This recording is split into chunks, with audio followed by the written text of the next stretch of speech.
മഞ്ജു വർഗീസും ലാലും ഒന്നിച്ച് അഭിനയിക്കുന്ന മലയാളത്തിലെ ആദ്യ web series Kerala crime files Disney plus ഹോട്ട്സ്റ്റാറിൽ സ്ട്രീമിംഗ് തുടരുന്നു.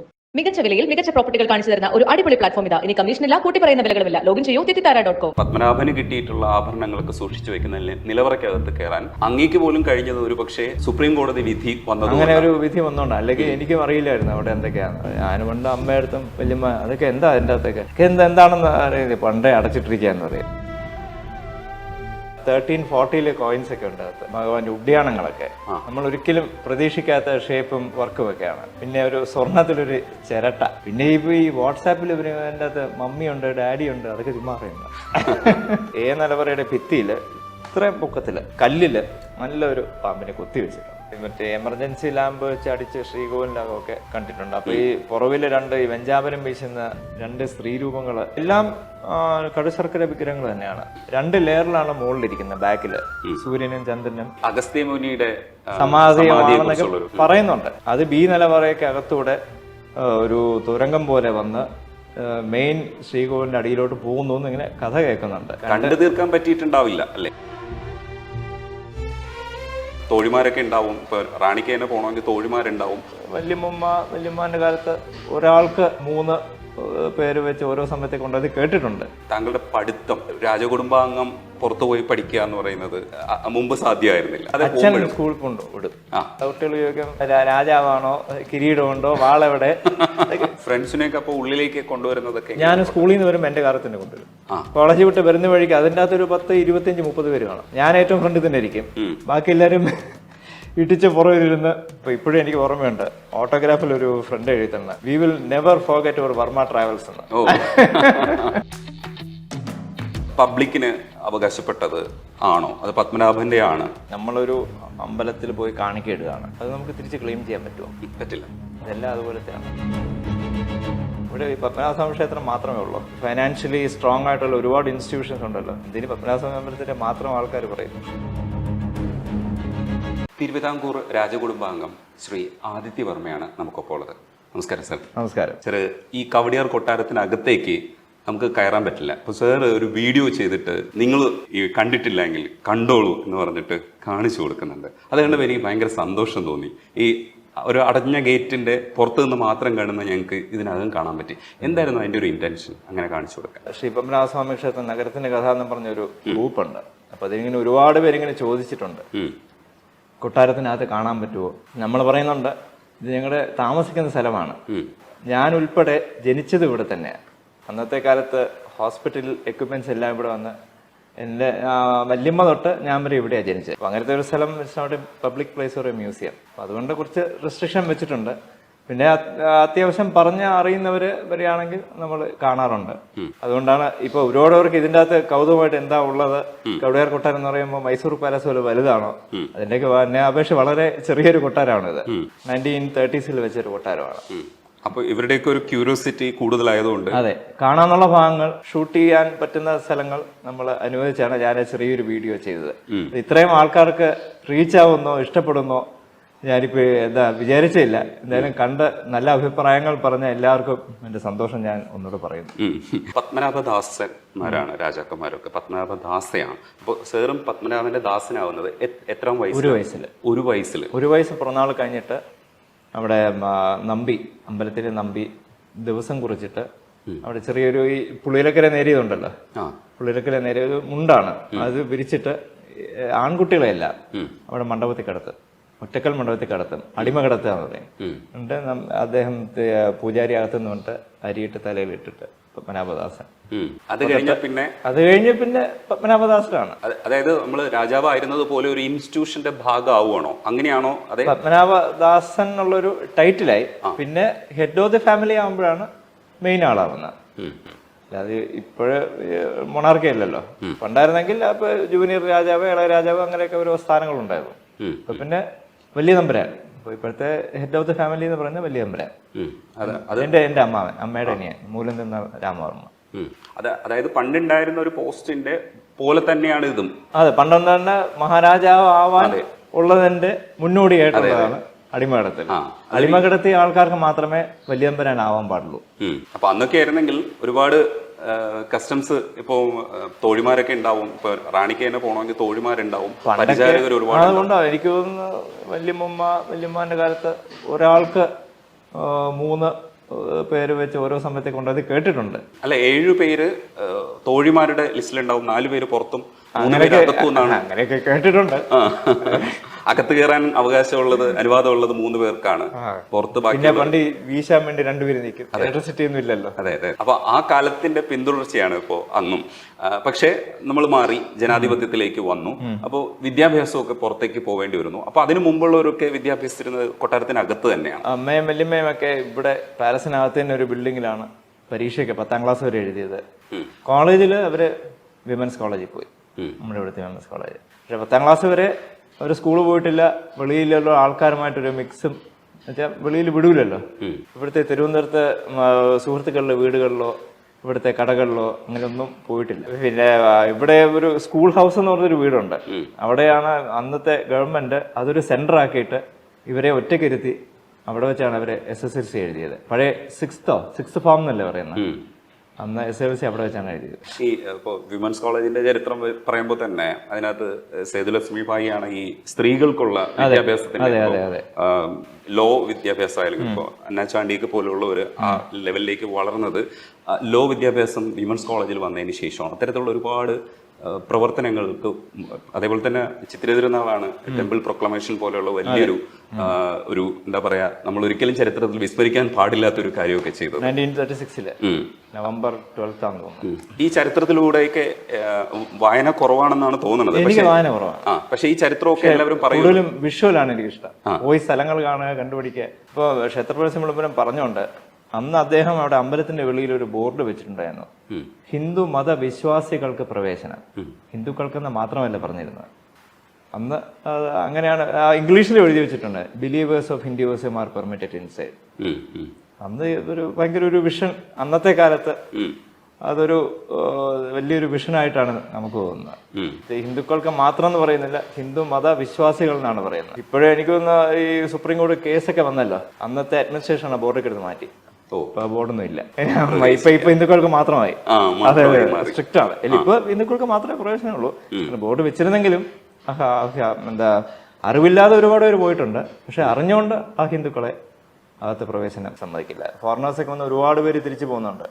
അവർ വിടാത്തോണ്ട് അവര് അമ്പലത്തിനെ പറ്റി മോശമായ വീഡിയോസ് വിടുന്നുണ്ട്, ഞങ്ങളെ അകത്ത് കയറ്റിയില്ല എന്നൊക്കെ പറഞ്ഞ്. ഈ ദാസനാകുമ്പോ നമ്മൾ കിട്ടിയ ഏറ്റവും വലിയ ഭാഗ്യമായിട്ട് ഞാനൊക്കെ കരുതുന്നത് അവിടുത്തെ സൂക്ഷിപ്പ്, ഇല്ലെങ്കിൽ അത് നമുക്ക് എന്താ പറയാ, നമ്മൾ നിധി എന്ന് വിളിച്ചിരുന്ന നിധിയല്ല, നിധി എന്ന് പറയുന്നത് മറ്റൊന്നാണ്. പത്മനാഭന് കിട്ടിയിട്ടുള്ള ആഭരണങ്ങളൊക്കെ സൂക്ഷിച്ചു വെക്കുന്ന നിലവറയ്ക്കകത്ത് കയറാൻ അങ്ങേക്ക് പോലും കഴിഞ്ഞത് ഒരു പക്ഷേ അങ്ങനെ ഒരു സുപ്രീം കോടതി വിധി വന്നത്, അങ്ങനെ ഒരു വിധി വന്നോണ്ട്. അല്ലെങ്കിൽ എനിക്കും അറിയില്ലായിരുന്നു അവിടെ എന്തൊക്കെയാണ്. ഞങ്ങൾ അമ്പലത്തിൽ പോകുമ്പോ ഇത് ഇരുമ്പഴി കൊണ്ട് കുറെ വാതിലുകൾ ഇങ്ങനെ 3-4 കണ്ടിട്ടുണ്ട്. അപ്പൊ ഞാൻ പണ്ട് അമ്മയടുത്തും വല്യമ്മ അതൊക്കെ എന്താ അതിൻ്റെ അകത്തൊക്കെ എന്താണെന്ന് അറിയില്ല, പണ്ടേ അടച്ചിട്ടിരിക്കാന്ന് പറയും. ഇങ്ങനെയൊക്കെ ഉണ്ടെന്ന് സ്വപ്നത്തിൽ പോലും വിചാരിച്ചിട്ടില്ല. കേസ് വന്ന് തുറന്നപ്പോഴാണ് ആദ്യം മീഡിയ വഴിയാണ് ഒരു ഒരു ഹൈപ്ഡ് ഫിഗർ കാണുന്നത്. പിന്നെ നേരിട്ട് പോയി കണ്ടപ്പോൾ ആന്റിക് വാല്യൂ നമുക്ക് പറയുന്ന, നമുക്കിപ്പോൾ അത് ഒരാളുടെ, ഇപ്പൊ ഞാനും 1 രൂപ വരെയാണ്, ഇപ്പൊ ഇദ്ദേഹം അതിനെ 1 ലക്ഷം പറയാണ്, അപ്പുറത്തിരിക്കുന്നവരെ 10 കോടി വരെയാണ്. ആന്റിക് വാല്യൂ നമുക്ക് പറയാൻ പറ്റില്ല. അപ്പം നമ്മൾ കാൽക്കുലേറ്റ് ചെയ്തത് എന്തിന്റെ അടിസ്ഥാനത്തിലാണ്? നമ്മൾ കുറച്ചൊരു എല്ലാ ആന്റിക്കും അത് present value of the gold Gems ഒക്കെ വെച്ചാണ് ഒരു ഉദ്ദേശം. ശരിക്കും വാല്യുവേഷൻ നടന്നിട്ടില്ല, സുള്ളി ഡോക്യുമെന്റേഷൻ. അതെ അതെ അതെ. കെ ജയകുമാർ സാർ പറഞ്ഞിട്ടുണ്ടായിരുന്നു, അന്ന് ദേവസ്വം സെക്രട്ടറി ആയിരുന്നു. അപ്പോ ജയകുമാർ സാർ പറഞ്ഞതില് ഈ ശരപ്പൊലി മാലയൊക്കെ, നമ്മൾ ഈ ശരപ്പൊലി മാല എന്നൊക്കെ കേട്ടിട്ടേ ഉള്ളൂ. പക്ഷെ ആ ശരപ്പൊലി മാലയൊക്കെ സാറിനെ നേരിട്ട് കാണാൻ പറ്റിയതും അത് കയ്യിൽ തൊടാനും 3 സ്ട്രിങ് വരും, 6 സ്ട്രിങ്ങിന്റെ വരുന്നുണ്ട്. പഴയ രക്ഷയില്ലേ, ആ രക്ഷ പോലെ രക്ഷയുടെ 2 സൈഡിൽ നിന്നും ഇങ്ങനെ 3 സ്ട്രിങ് ആയിട്ട് ഇങ്ങനെ പോകും. 8-9 അടി നീളം. അപ്പൊ നമ്മള് ഒരാളിടുകയാണെങ്കിൽ മുട്ടുവരെ വരും. ഈ 18 അടി എന്ന് പറയുന്നത് അതിന്റെ നടുക്ക് നമുക്ക് ഊരാൻ പറ്റും. ഊരുമ്പോഴത്തേക്ക് 9ന്റെ ഡബിളായി 18 അടി. അപ്പൊ ഭഗവാന്റെ തോളിൽ വെച്ചാൽ ലേശം കാല് വരി വരും. ശയനത്തിനെ കണക്കാക്കിയായിരിക്കും ആയിരിക്കണം. അതൊക്കെ വളരെ പഴയതാ. അതെ അതെ. പിന്നെ 1340 കോയിൻസ് ഒക്കെ ഉണ്ട് അകത്ത്. 1340 ഞാൻ ഡേറ്റ് വായിച്ചിട്ടുണ്ട്. ഈ പറഞ്ഞതുപോലെ ഈ രത്നങ്ങളൊക്കെ കാണുമ്പോൾ ഈ എന്തായിരുന്നു കണ്ണിന്റെ ഒരു അവസ്ഥ ആദ്യമായിട്ട് എക്സ്പീരിയൻസ് ചെയ്യുന്ന? കുഴപ്പമൊന്നുമില്ല. അല്ല, ഭയങ്കര ഒരു അത്ഭുതം ഉണ്ടായിരുന്നു.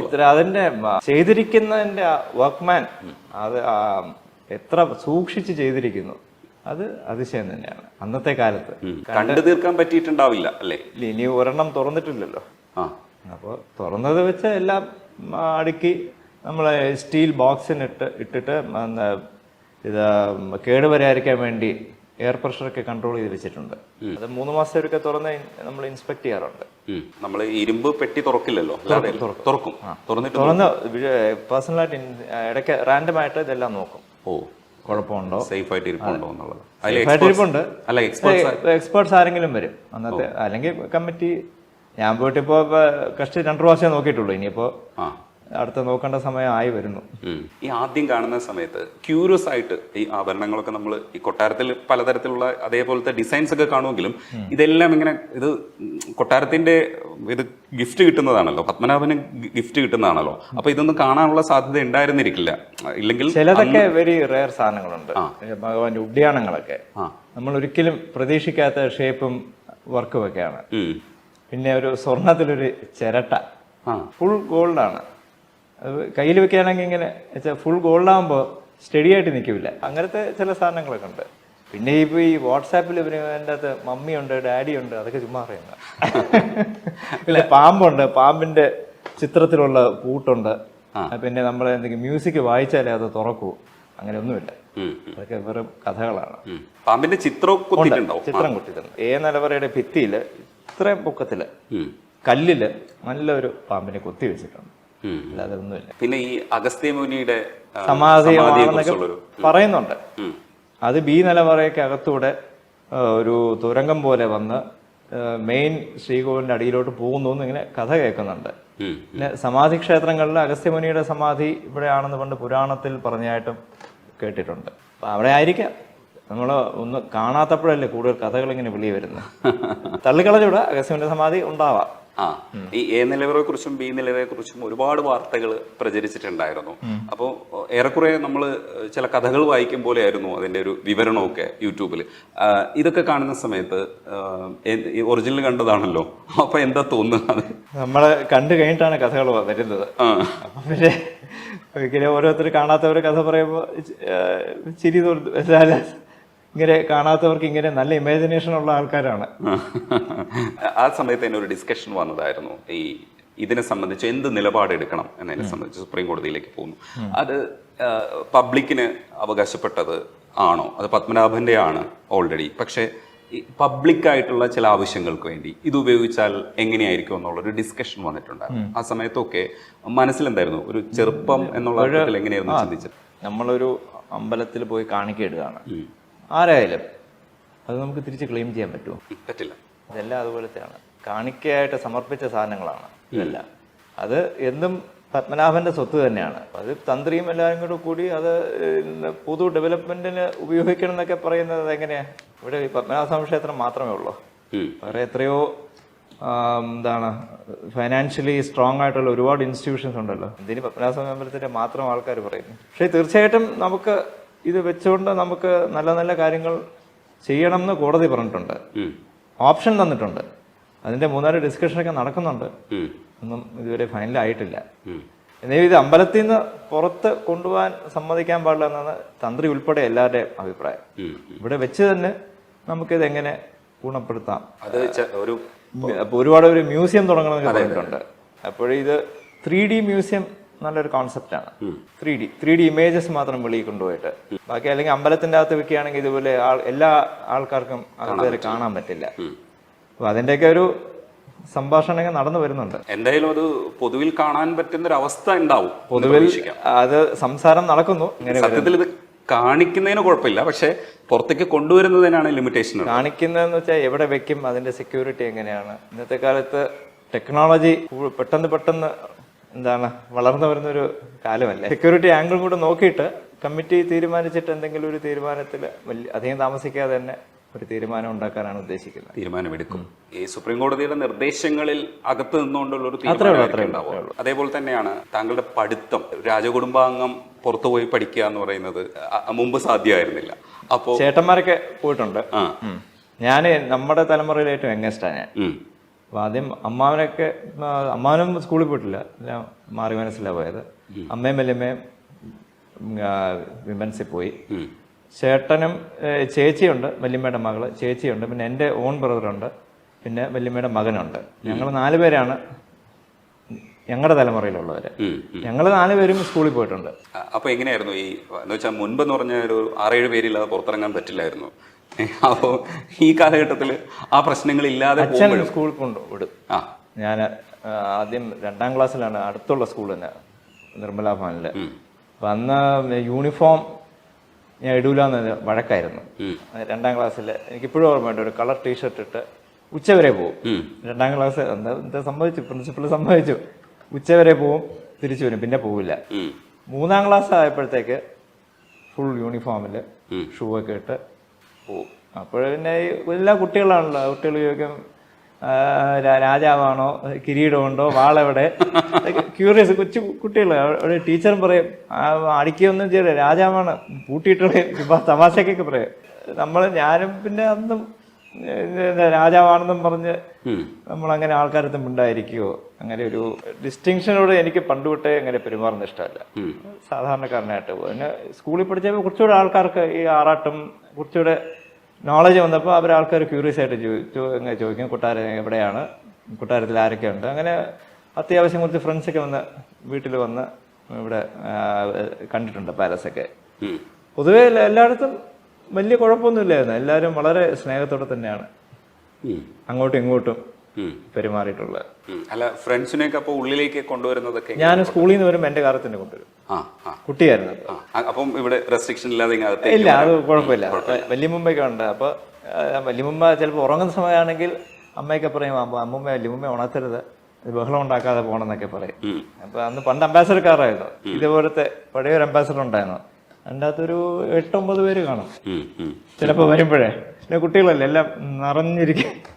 കോളേജ് കാലഘട്ടത്തിലും അങ്ങനെ. കോളേജ് കാലഘട്ടം ആയപ്പോഴത്തേക്ക് ഒരു സ്റ്റാൻഡേർഡ് 20 എന്ന് പറഞ്ഞൊരു വണ്ടി ഉണ്ടായിരുന്നു, 20 സീറ്റർ മറ്റായിരുന്നു. കോളേജ് വിട്ട് വരുന്ന വഴിക്ക് അതിൻ്റെ അകത്തൊരു 10, 25, 30 പേര് കാണും. ഞാൻ ഏറ്റവും ഫ്രണ്ടിൽ തന്നെ ഇരിക്കും, ബാക്കി എല്ലാവരും ഇടിച്ച് പുറകിലിരുന്ന് പോകുന്ന. ഇപ്പൊ ഇവിടെ മറിമനസായിരുന്നു ഫസ്റ്റ് സ്റ്റോപ്പ്, പരുത്തിപ്പാറ, കേശവാസപുരം, പട്ടം, PMG, വെള്ളയമ്പലം വഴി കറങ്ങി കവടിയാറ് വരും. കവടിയാറ് എത്തുമ്പോൾ ഞാൻ മാത്രമാവും, എല്ലാവരും ഇറക്കി. അപ്പൊ ഇപ്പോഴും എനിക്ക് ഓർമ്മയുണ്ട്, ഓട്ടോഗ്രാഫിൽ ഒരു ഫ്രണ്ട് എഴുതി തന്നെ, we will never forget our Varma travels എന്ന്. വാന്റെ പടമൊക്കെ വരച്ച് ആൾക്കാരൊക്കെ മോളിൽ ഇരിക്കുന്ന പോലെയൊക്കെ വെച്ചിട്ട് അവർക്ക് ഇപ്പോഴും കോണ്ടാക്ട് ഉണ്ട്. ഇപ്പോഴും പഠിക്കുന്ന സമയത്ത് രാജാവ് ആണ്, അപ്പം വാക്കുകളൊക്കെ അങ്ങനെ ഉപയോഗിക്കാനൊക്കെ ആൾക്കാർ ശ്രമിക്കും. ഇപ്പൊ പള്ളി ഉറക്കം പോലുള്ള വാക്കുകൾ കളിയാക്കി പറയാൻ വേണ്ടിട്ട്. അപ്പം അങ്ങനെയൊക്കെ കളിയാക്കുമായിരുന്നോ? ചിലപ്പോ കളിയാക്കും. ഇന്നലെ പള്ളി ഉറങ്ങിയോ, അതോ ചുമ്മാ പള്ളിയിലാണോ പള്ളി ഉറങ്ങുന്നത്, പള്ളി കൊണ്ട് കിടക്കുവോ, പള്ളിയറ. നമ്മളിവിടുത്തെ ജോലിക്ക് ചെയ്യുന്ന പള്ളിയറക്കാരൻ എന്നാ പറയുന്നത്, പള്ളിയറ. പള്ളിയറ നോക്കുന്ന ആര്, പള്ളിയറക്കാരൻ. ഞാനൊരു വാക്ക് ക്യൂരിയസ് ആയിട്ട് മനസ്സിലാക്കിയത് തിരുമുത്ത് വിളക്ക് എന്നാണ്. പല്ല് തേക്കുന്നതിന് പറയുന്നതാണ് തിരുമുത്ത് വിളക്ക്. ഞാൻ സത്യം പറഞ്ഞ കേട്ടിട്ടില്ല. അല്ല, ഇപ്പോഴും ഈ വാക്കുകളൊന്നും ഉപയോഗിക്കില്ല. ഇല്ല, പണ്ട് മറ്റേ തെങ്ങോല, പിന്നെ ഉമിക്കരി, ഇതെല്ലാം രാവിലെ എണീറ്റ് ഈ പള്ളിയറക്കാരൻ വല്യമ്മാനൊക്കെ അമ്മയ്ക്കൊക്കെ ഇതൊക്കെ അറേഞ്ച് ചെയ്ത് വെക്കും രാവിലെ പള്ളിയൊക്കെ. പേസ്റ്റും ബ്രഷും ഒന്നും ഉപയോഗിക്കില്ല, ഉമിക്കരിയായിരുന്നു. അങ്ങനെ ഈ വാക്ക് ഞാൻ കേട്ടിട്ടില്ല. കോളേജ് കാലഘട്ടത്തിലെത്തിയപ്പോ പേസ്റ്റ് ഞാൻ സ്കൂള് ആയപ്പോഴേ ഇടയ്ക്ക് എനിക്ക് തോന്നുന്നു ആഴ്ച 2 ദിവസം ഉമിക്കരി കഴിക്കും, ബാക്കി പേസ്റ്റും ബ്രഷും തന്നെ. അമ്മൂമ്മയ്ക്ക് 16 വയസ്സായപ്പോൾ പല്ലിനൊരു കേട് വന്നു. അപ്പോൾ അന്നത്തെ ഡോക്ടർ പറഞ്ഞു പല്ല് എടുക്കണമെന്ന്. അമ്മൂമ്മയ്ക്ക് 16 വയസ്സായിരുന്നു. അത് കഴിഞ്ഞ് ഇവിടെ ഒരു ആയുർവേദ ഒരു വൈദ്യനുണ്ടായിരുന്നു, അദ്ദേഹം എന്തോ ഒരു മരുന്ന് പറഞ്ഞു, ഇത് കടിച്ചു പിടിച്ച് 2 ദിവസം ഇരിക്കാൻ പറഞ്ഞു. ഭയങ്കര കയ്പൊക്കെ ആയിരുന്നു. അമ്മൂമ്മ മരിക്കുന്നവരെ ആ പല്ലു ഉണ്ടായിരുന്നു. പക്ഷെ അതിന്റെ റെസിപ്പി എന്താണെന്ന് അറിയാൻ വിട്ടുപോയി. ആയിരുന്നെങ്കിൽ ഇപ്പോൾ നല്ല ഡിമാൻഡായിരുന്നു. ചെയ്യുന്നത് ബിസിനസ് ആണ്. എന്താണ്? ഞാൻ ബിസിനസ് ഉണ്ട്, അമ്പലം കമ്മിറ്റിയിലുണ്ട്, അഡ്മിനിസ്ട്രേറ്റീവ് കമ്മിറ്റിയിലുണ്ട്. അത് എന്നെ കുറിച്ച് നല്ലൊരു ജോലിയാണ്. ആസ്പിൻ മോൾ എന്ന് പറഞ്ഞ കമ്പനിയുണ്ട്, എക്സ്പോർട്സ് ആണ്. ഇത് കോർ മാത്സ് ആൻഡ് മാറ്റിംഗ്സ്, അതിന്റെ ഡയറക്ടറാണ്.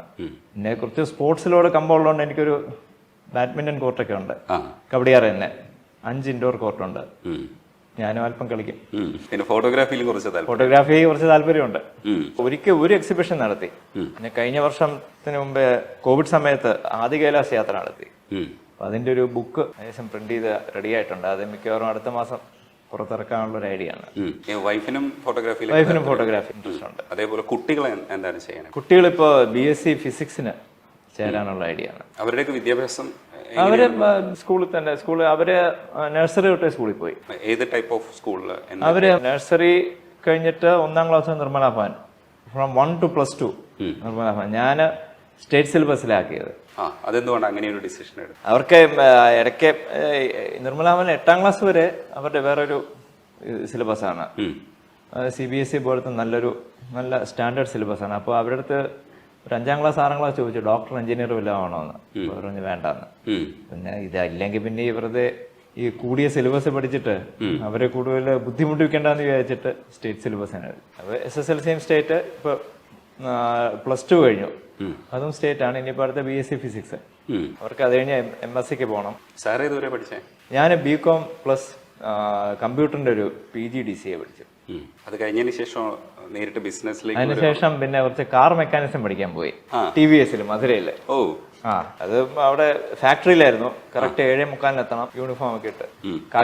ക്രൈസിന്റെ ഭാഗത്ത് അന്ന് വല്യമ്മാനുണ്ട്, ഉത്തരാഖണ്ഡിൽ നിന്നാളുണ്ട്. അപ്പൊ അദ്ദേഹം പറഞ്ഞു ഡിഗ്രി കഴിഞ്ഞ് നിൽക്കില്ലേ, എന്തായാലും കാറിന് കുറച്ച് ഇതൊക്കെ ഉണ്ടല്ലോ, ഒന്ന് പഠിച്ചിട്ട് വരാൻ പറഞ്ഞു. ചുമ്മാ ഒരു 6 മാസം പോയി. പഠിച്ചതിനെ ഉപരി ഒരു കംപ്ലീറ്റ് ഡിസിപ്ലിൻ. 8 മണിക്ക് മുമ്പേ അകത്ത് കയറണം, യൂണിഫോം ഇട്ടേ പോകൂ.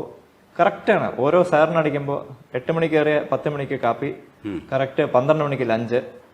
അന്ന് 1.5 രൂപയായിരുന്നു ലഞ്ചിന് ഫാക്ടറിയിൽ, സബ്സിഡൈസ് ഫുഡ്, നല്ല ഫുഡായിരുന്നു. പിന്നെ അത് കഴിഞ്ഞ് മദ്രാസിൽ വേറൊരു കമ്പനിയിലേക്ക് ട്രെയിനിങ്ങിന് പോയിട്ടുണ്ട്. പിന്നെ അത് കഴിഞ്ഞിട്ടാണ് സ്വന്തം ബിസിനസ് ചേർന്നത്.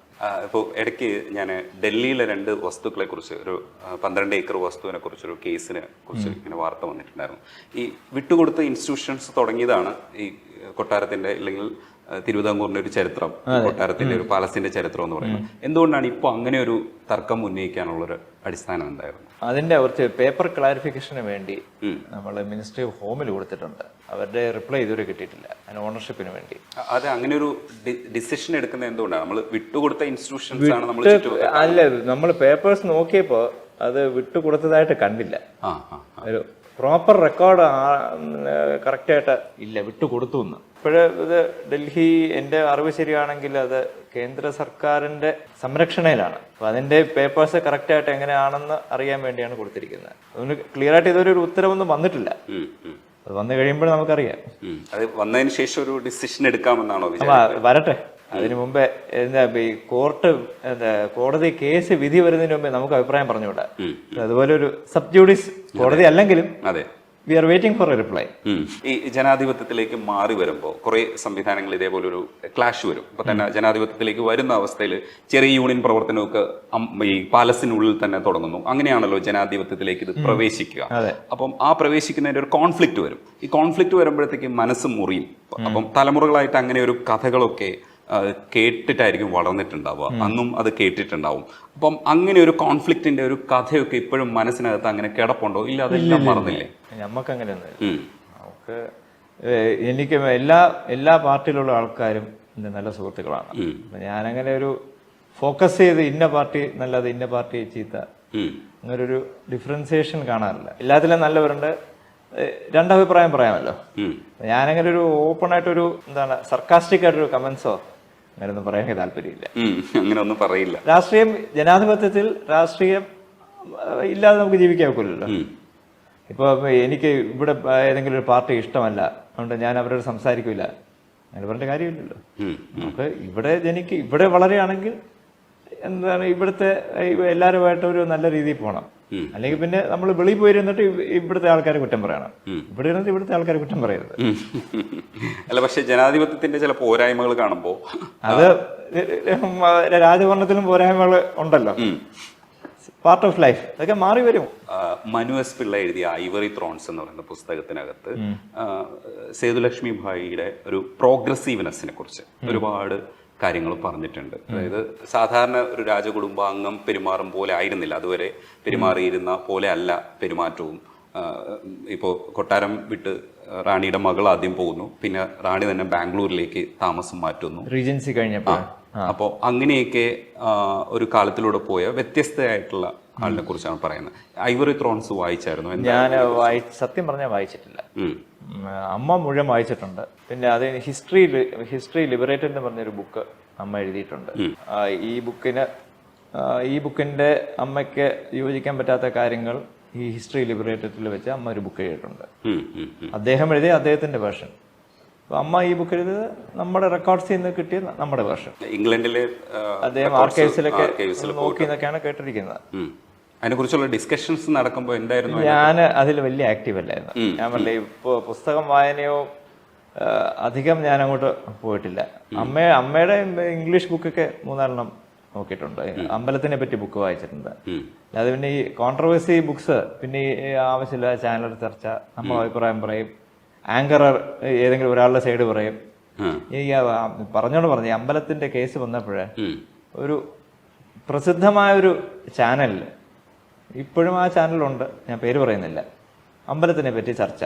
ഈ സ്വത്ത് എങ്ങനെ വന്നു, ഇപ്പൊ എത്ര സ്വത്ത് കാണാനില്ല. അപ്പോൾ അതിൽ ഇരിക്കുന്നവർ പറയാണ്, ആര് എടുത്താലും അവരെ നമുക്ക് നിയമത്തിന്റെ വെളിച്ചത്തിൽ കൊണ്ടുവരണം. ഏറ്റവും അതിശയം, ഈ ആങ്കറർ നമുക്കെതിരെയാണ് പറയുന്നത്. കണ്ടിട്ടും കേട്ടിട്ടും അറിവും ഇല്ലാത്തവരാണ് ഇതിനെപ്പറ്റി വിധി പറയുന്നത്. അങ്ങനെ ചെയ്യാൻ പാടില്ല. ഈ സ്വത്ത് മനസ്സിലാക്കിയതിന് ശേഷമാണ് അതിന്റെ പ്രൊട്ടക്ഷൻ ഒക്കെ കൂട്ടുന്നതും ഒക്കെ. പക്ഷെ അതിന് മുമ്പ് അങ്ങനെ ഉണ്ടായിരുന്നില്ല. വളരെ കുഞ്ഞ് ഈ നമ്മുടെ അമ്പലത്തിലെ ആൾക്കാര് വടിയും വെച്ചിങ്ങനെ നിൽക്കുകയായിരുന്നു. അതെ അതെ. അപ്പൊ ശരിക്കും പറഞ്ഞാൽ അത് നമുക്ക് അറിഞ്ഞൂടായിരുന്നല്ലോ, അകത്തെന്താന്ന് അറിയില്ലല്ലോ. ഇപ്പോഴും പഴയ ഒരുപാട് പേര് വരുമ്പോൾ ഈ അമ്പലം തൊഴുവാൻ വരുന്നത് ഇപ്പോഴും അതെ. അവർ ചോദിക്കുന്നത് വേർ ഇസ് ദി ഗോൾഡ് എന്നാണ്. ശ്രീകോല് തൊഴുവില്ല, അവർക്ക് വേണ്ട ഗോൾഡാണ് കാണേണ്ടത്. അതിനാണ് ഒരുപാട് പേര് വരുന്നത്. അതെ, ഇത്രയും സ്വത്തുള്ള ഒരു അമ്പലമാണെന്ന് കരുതിയിട്ട്. ഞാനും ഇടയ്ക്ക് പല സമയത്തെ പോയി നിൽക്കാറുണ്ട്. അപ്പൊ ചിലർ എൻ്റെ അടുത്ത് ചോദിക്കും, where is the gold, where are the vaults. ഞാൻ ഉടുപ്പ് ചുമ്മാ നിൽക്കില്ല, അവർ ടെമ്പിൾ സ്റ്റാഫ് വല്ലതും ആയിരിക്കുന്ന ഞാൻ പറഞ്ഞു, വാൾസ് ഒന്നും കാണാൻ നോക്കില്ല. Where is the real treasure, where is it എന്ന് ചോദിച്ചാൽ ഞാൻ പറഞ്ഞു, real treasure is inside the temple, the main idol is the real treasure എന്ന്. പത്മനാഭൻ. അതെ. ഈ അവിടെ അമ്പലത്തിനകത്ത് എല്ലാവർക്കും ദർശിക്കാൻ പറ്റാത്ത കുറച്ച് കാര്യങ്ങളൊക്കെ അങ്ങേക്ക് കാണാൻ പറ്റിയിട്ടുണ്ട്. ഈ പത്മനാഭന്റെ പുറകിലുള്ള ചില സവിശേഷതകളും കാണാൻ പറ്റിയെന്ന് വെച്ചാൽ, അവിടെ ഈ റിപ്പയർ നടക്കുമ്പോൾ ഈ മറ്റേ എമർജൻസി ലാമ്പ് വെച്ച് അടിച്ച് ശ്രീകോവിലാകൊക്കെ കണ്ടിട്ടുണ്ട്. അപ്പൊ ഈ പുറവില് ഈ വെഞ്ചാപനം വീശുന്ന 2 സ്ത്രീരൂപങ്ങള് പാദത്തിന്റെ അവിടെ ശിരസിന്റെ അവിടെ ഉണ്ട്. അത് ഈ ഇരുട്ടായിട്ട് കാണാനൊക്കില്ല. പിന്നെ ബ്രഹ്മാവ്, പിന്നെ ആയുധ പുരുഷന്മാര്, അങ്ങനെയൊക്കെ ഉണ്ട്. എല്ലാം കടുശർക്കര വിഗ്രഹങ്ങൾ തന്നെയാണ്. 2 ലെയറിലാണ് മുകളിലിരിക്കുന്നത്. ബാക്കില് സൂര്യനും ചന്ദ്രനും. കുറച്ചു നേരം നോക്കിക്കൊണ്ട് നിന്നാല് കുറച്ചൊക്കെ തെളിഞ്ഞാണ്. പക്ഷെ കുറച്ചു നേരം നോക്കിക്കൊണ്ട് പൊക്കോളാൻ പറയും, തിരക്കുള്ളതുകൊണ്ട് ഒരു ആസ്വദിച്ചൊന്നും കാണാൻ നോക്കില്ല. അങ്ങനെയാണ്. അതെ. അപ്പൊ ഇനിയുള്ള അടുത്തൊരു മോഹം ചോദിച്ചാല് എന്തായിരിക്കും? അടുത്തൊരു ഇപ്പൊ എക്സിബിഷൻ പോലുള്ള കാര്യങ്ങൾ നടത്തുമെങ്കിലും ഒരു വലിയൊരു മോഹം നമ്മൾ സാധാരണ എല്ലായിടത്തും ചോദിക്കുമ്പോൾ നമ്മൾ പഠിച്ചൊരു നിലയിലെത്തുക, യാത്രയാണോ, എന്തെങ്കിലും ഒരു മോഹം ബാക്കി കിടക്കുന്ന ആഗ്രഹങ്ങള്? ഒന്ന് ഈ മറ്റേ നോർത്തേൺ ലൈറ്റ്സ് അല്ലെങ്കിൽ സദേൺ ലൈറ്റ്സ് കാണുക. പോൾസ് വരെ ഒന്ന് പോയാൽ കൊള്ളാവുന്നൊരു ഐഡിയ ഉണ്ട്. സോളോ ആണോ? നോക്കട്ടെ എങ്ങനെയാണ്. നമ്മുടെ ഇദ്ദേഹത്തിന്റെ ഒരു സ്റ്റാൻഡപ്പൻ എന്ന് പറഞ്ഞ യൂട്യൂബിലേക്ക് ഒരുപാട് വീഡിയോസ്, അപ്പൊ അദ്ദേഹത്തിന്റെ ഒരുപാട് വീഡിയോസ് കണ്ട്. അദ്ദേഹം ഈയിടെ സൗത്ത് പോൾ വരെ പോയിട്ട് വന്നു. അപ്പൊ അദ്ദേഹം ഇവിടെ വരികയും ചെയ്തു. അപ്പൊ അദ്ദേഹം എല്ലാ സഹായങ്ങളും എങ്ങനെയാ പോകേണ്ടതെന്നൊക്കെ ഉപദേശിക്കാന്ന് പറയുകയും ചെയ്തിട്ടുണ്ട്. ഇങ്ങനെ പറഞ്ഞപ്പോഴൊന്ന് പോയാൽ കൊള്ളാമെന്നുണ്ട് സൗത്ത് പോളിലോട്ട്. ശരിക്കും ഒരുപാട് ക്രൂസൊക്കെ പോവാറുണ്ട്. നമുക്ക് ടിക്കറ്റ് ബുക്ക് ചെയ്ത് പോവാം. പിന്നെ ഉള്ളത് ഇന്ത്യക്കകത്ത് തന്നെ ഒരുപാട് സ്ഥലങ്ങൾ കാണാനുണ്ട്. ഇപ്പൊ പറയുകയാണെങ്കിൽ ഹിമാലയത്തിൽ തന്നെ പഞ്ചകേദാരം എന്ന് പറഞ്ഞ 5 ശിവന്റെ അമ്പലങ്ങളുണ്ട്. ഞാനതിൽ 1 പോയിട്ടുള്ളൂ. ബാക്കിയും കൂടെ ഒന്ന് പോകണമെന്നൊരു ഒരു ആശയമുണ്ട്. അതൊക്കെ നടക്കട്ടെ. അതൊക്കെ ഒരു ചോദ്യം കൂടെ ഉള്ളത്, ജനാധിപത്യത്തോടായിരിക്കുമല്ലോ നമ്മളൊരു വിശ്വാസം ഉള്ളത്. തികഞ്ഞൊരു ജനാധിപത്യ വിശ്വാസിയാണ്, അല്ലെങ്കിൽ ഞാനൊരു ജനാധിപത്യ വിശ്വാസിയാണ് എന്നാണോ മനസ്സിൽ കരുതുക? എന്താണ് അതിനെക്കുറിച്ചുള്ള ഒരു ആശയം? എന്താണ് മനസ്സിൽ ഇപ്പോ ഡെമോക്രാറ്റിക് തന്നെ.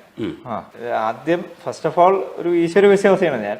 അപ്പോ ഈശ്വരനെ വിശ്വസിച്ച് ജനാധിപത്യ വിശ്വാസി എന്ന് പറയുമ്പോൾ നല്ലത് വരട്ടെ എന്ന് പ്രാർത്ഥിക്കാം. തീർച്ചയായിട്ടും അതെ, എല്ലാവർക്കും നല്ലത് എല്ലാവർക്കും വരട്ടെ എന്നുള്ളത്. നമ്മുടെ ഇതിൽ പറയാം ലോകാ സമസ്ത സുഖനോ ഭവന്തു, ലോകത്തിലുള്ള സർവ്വചരാചരങ്ങൾക്കും നല്ലത് വരട്ടെ. പണ്ടത്തെ ആൾക്കാർ കിടക്കുന്നതിന് മുമ്പേ ഇത് എപ്പോഴും തൊഴുത് പ്രാർത്ഥിച്ചിട്ടാണ് കിടക്കുന്നത്. അങ്ങ് പത്മനാഭന്റെ മുമ്പിൽ പോകുമ്പോഴും പ്രാർത്ഥിക്കുന്നത് എല്ലാവർക്കും നല്ലത് വരട്ടെ. അത്രേ ഉള്ളൂ. എനിക്ക് എന്തെങ്കിലും കിട്ടാൻ വേണ്ടി എനിക്കൊന്നും അങ്ങേ ആശ്രയിക്കുന്ന എല്ലാവർക്കും നല്ലത് വരട്ടെ. അപ്പൊ ആ കൂട്ടത്തിൽ എനിക്കും കിട്ടുമല്ലോ. തീർച്ചയായിട്ടും അങ്ങനെ തന്നെ തുടരാൻ അങ്ങനെ കഴിയട്ടെ. തുടരാം.